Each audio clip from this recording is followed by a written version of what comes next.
A little fairness in the workplace at long last. You can thank the U.S. Supreme Court and President Trump for a sea change in how non-minority workers and job applicants are starting to be treated. And as I said, at long last. In the decades since Martin Luther King Jr. urged us to judge others by the content of their character, just the opposite happened. Racial preferences, DEI, and quotas favoring certain groups replaced the ideal of treating each individual on his merits.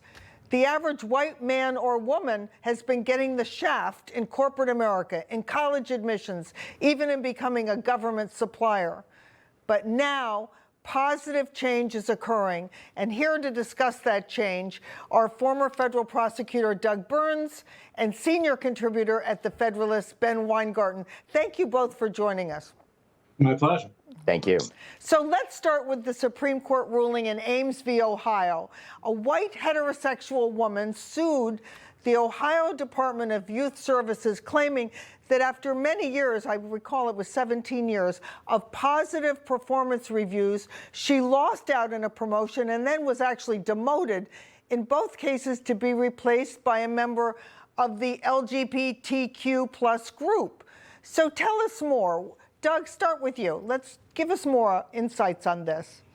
Yeah, she was passed over in favor of people in minority groups. But as a legal proposition, the problem was that courts below had actually ruled that if you're a member of a majority group, you would have to prove more. You would have a higher burden of proof than if you were in a minority group.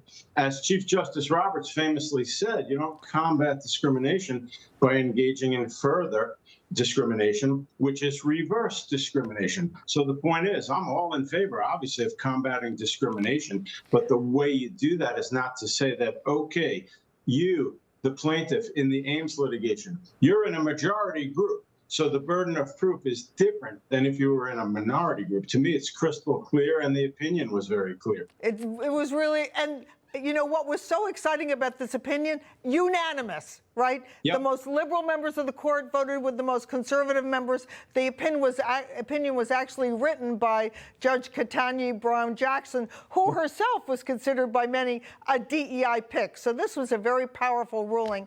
Ben, let's turn to you. We are in a new era ever since the Supreme Court's ruling in 2023 that Harvard and other colleges could not use racial preferences in admissions.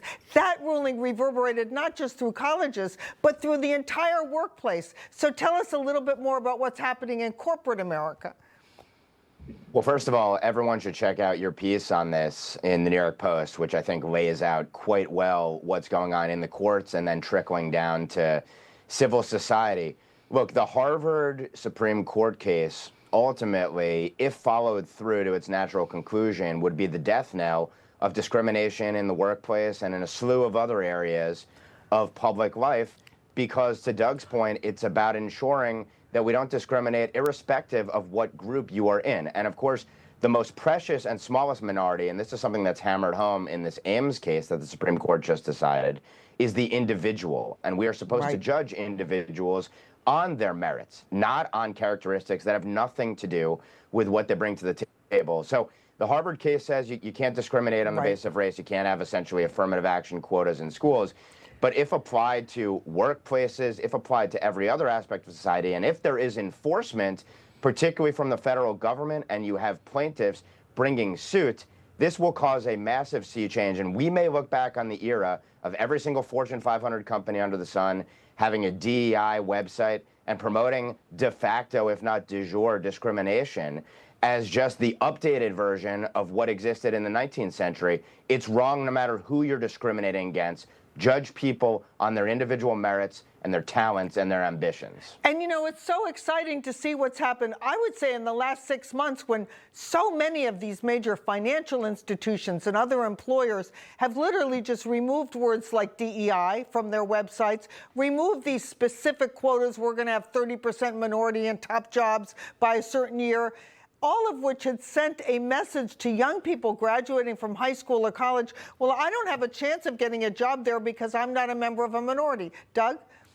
Yeah, no question about it. I mean, the minute you start getting, from a legal point of view, into quotas, X number of people have to be in this particular group. That's where all the problems kicked in with all the affirmative action litigation. In other words, it's okay to have wide-ranging interviews, take people's life experiences and background into account. That's fine. But legally, once you start saying X number of people must be in this group, or back to Ames, just to repeat that, if you're in a majority group, your burden of proof is higher than if you're in a minority group. That's where all the problems kicked in. So I agree with you. I read your article as well in the Post, and I agree with the way you laid it out. Well, and the fact is, these companies were proudly stating these quotas, virtue signaling. Aren't we great? We're going to ensure that 30% of jobs are reserved for this group, when really it was sent a sickening message of discrimination. Ben? Yeah, we're saying certain people, because of characteristics they have no control over, need not apply. And that is wrong no matter who is being discriminated against.